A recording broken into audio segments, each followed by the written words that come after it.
সুপ্রিয় অষ্টম শ্রেণীর শিক্ষার্থীরা, আশা করি তোমরা সকলেই বেশ ভালো আছো।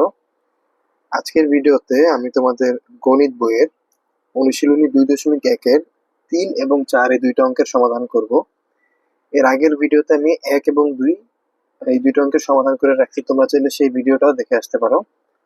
তো দেখো 3 নম্বর প্রশ্নে কি আছে যে 30 টাকায় 10টি দরে ও 15টি দরে সমান সংখ্যক কলা ক্রয় করে সবগুলো কলা 30 টাকায় 12টি দরে বিক্রয় করলে শতকরা কত লাভ বা ক্ষতি হবে।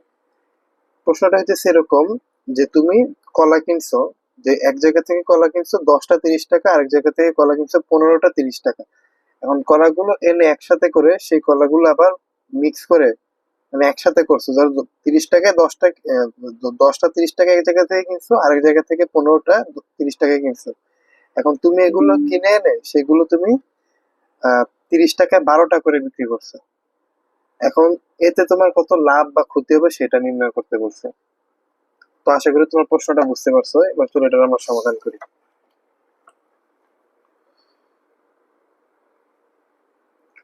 দেখো প্রথমে কি ছিল, 10টি কলার, মানে 30 টাকায় 10টি দরে, অর্থাৎ আমরা এটা বলতে পারি যে 10টি কলার ক্রয় মূল্য 30 টাকা।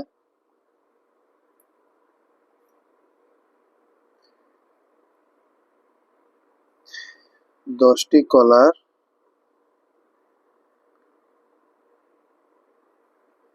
ক্রয় মূল্য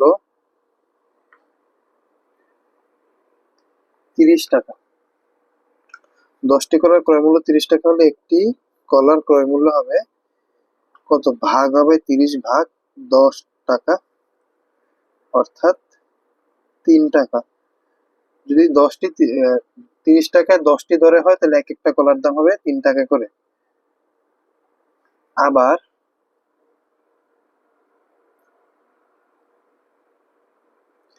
আবার দেখো 15টি কলার ক্রয় মূল্য, আবার কিন্তু যে 15টি ধরে 30টা, 15টি 30 টাকা ধরে, 15টি কলার ক্রয় মূল্য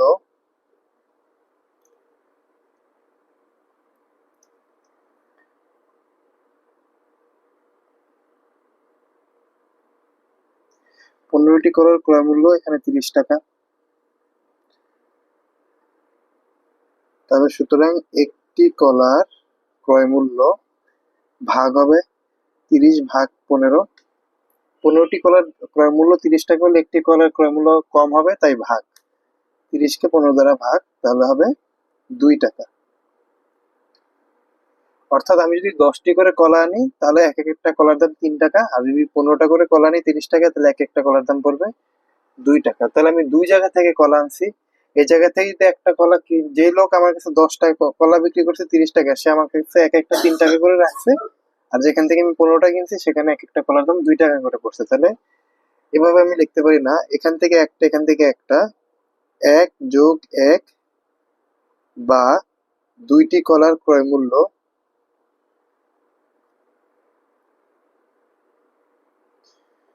দুইটি কলার ক্রয় মূল্য এক জায়গা থেকে কিনছি কিন্তু 3 টাকা করে, আরেক জায়গা থেকে 2 টাকা করে, অর্থাৎ 5 টাকা। তাহলে দুইটি কলার ক্রয় মূল্য আমরা কিনছি 5 টাকা করে। এখন প্রশ্নে কিন্তু আবার বলে দিছে যে, এখানে একটু খেয়াল করো, প্রশ্নে কিন্তু এখানে আছে যে ক্রয় করে সবগুলো কলা 30 টাকা 12টি দরে বিক্রয় করলে। তাহলে আমরা এখন এইভাবে লিখতে পারি না যে, আবার 12টি কলার বিক্রয় মূল্য 30 টাকা, 12টি কলার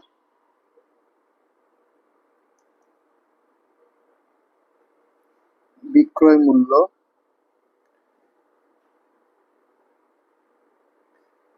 30 টাকা। সুতরাং একটি কলার বিক্রয় মূল্য কি অবশ্যই ভাগ হবে, অর্থাৎ 30 ভাগ 12। সুতরাং দুইটি কলা কেন, এই যে আমরা কিন্তু 3 টাকা দরে একটা একটা কলা কিনছি, আর একটা 2 টাকা দরে কিনছিলাম, তখন 5 টাকা হয়েছিল। তাহলে আমরা দুইটি কলার বিক্রয় মূল্য বের করবো, যেহেতু এই দুইটি কলা আমি 5 টাকা করে কি ক্রয় করছি, এখন এই দুইটি কলা বিক্রয় করলে আমার কত লাভ বা ক্ষতি হবে সেটা বের করতে হবে। তাই দুইটি কলার বিক্রয় মূল্য তাহলে কি অবশ্যই বেশি হবে আরো, 30/12 গুণ 2, যেহেতু দুইটি, এই 2 দ্বারা গুণ করলাম এত টাকা। তাহলে এখন আমরা যদি ক্যালকুলেশন করি, 30কে যদি 5 দ্বারা ভাগ করি, 6 দ্বারা ভাগ করি, তাহলে হবে 5। 12কে যদি 6 দ্বারা ভাগ করি তাহলে হবে কিন্তু 2। 2 আর 2 এটা কাটাকাটিতে থাকে কিন্তু 5 টাকা, 5 টাকা। অর্থাৎ দেখো আমি 5 টাকা করে, এই যে ক্রয় মূল্য 5 টাকা হয়েছিল, এখন আমার কি দুইটি কলার বিক্রয় মূল্য 5 টাকা হয়েছে, অর্থাৎ এখানে আমি বলতে পারি আমার কোনো লাভ অথবা ক্ষতি হয়নি। তাহলে আমরা এখানে লিখে দিই যে সুতরাং লাভ বা ক্ষতি কোনোটি হয়নি।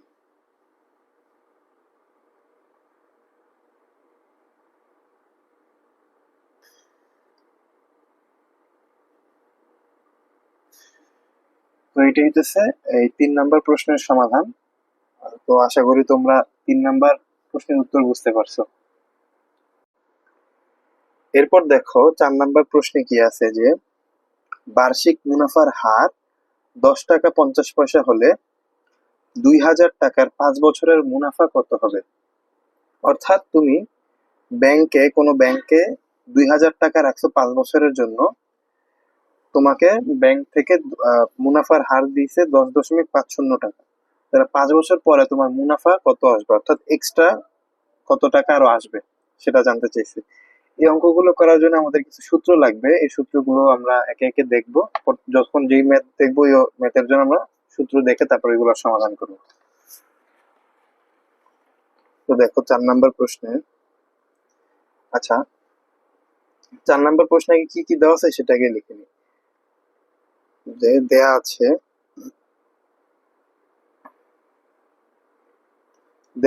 আসল,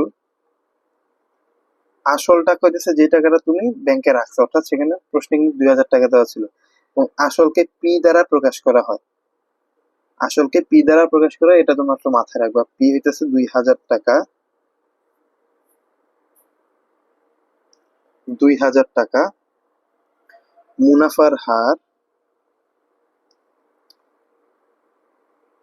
মুনাফার হার, মুনাফার হারকে অবশ্যই আর দ্বারা প্রকাশ করা হয়, এই জিনিসটা তোমরা মাথায় রাখবা।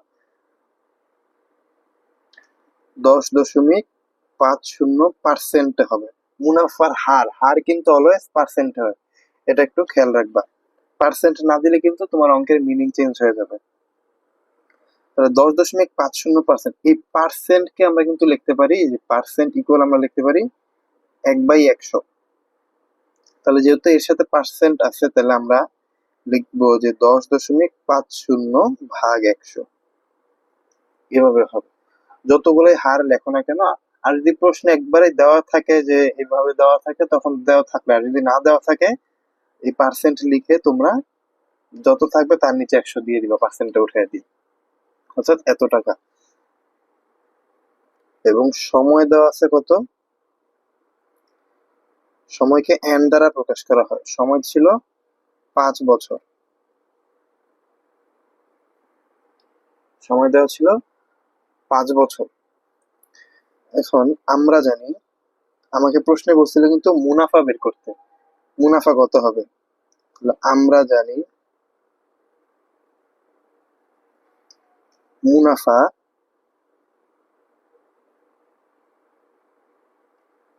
মুনাফাকে আই দ্বারা প্রকাশ করা হয়।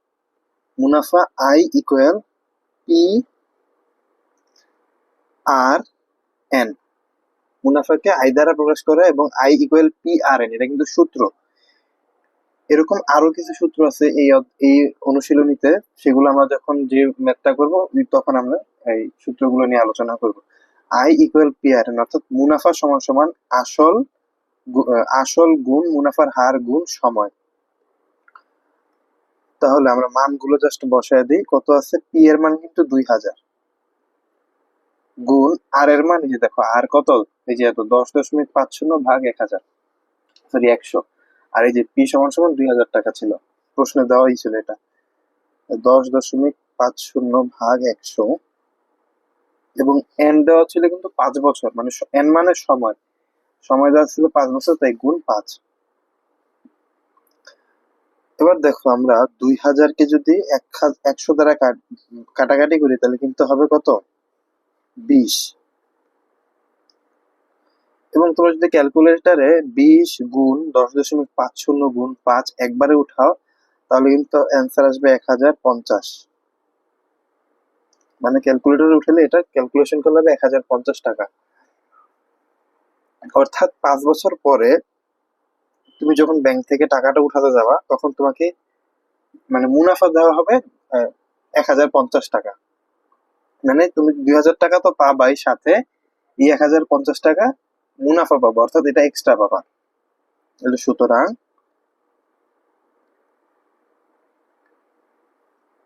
মুনাফা 1050 টাকা, এটাই অ্যান্সার। তো আশা করি তোমরা এই 4 নাম্বার এবং এর আগের 3 নাম্বার অঙ্ক, এই দুইটা অঙ্ক সমাধান বুঝতে পারছো।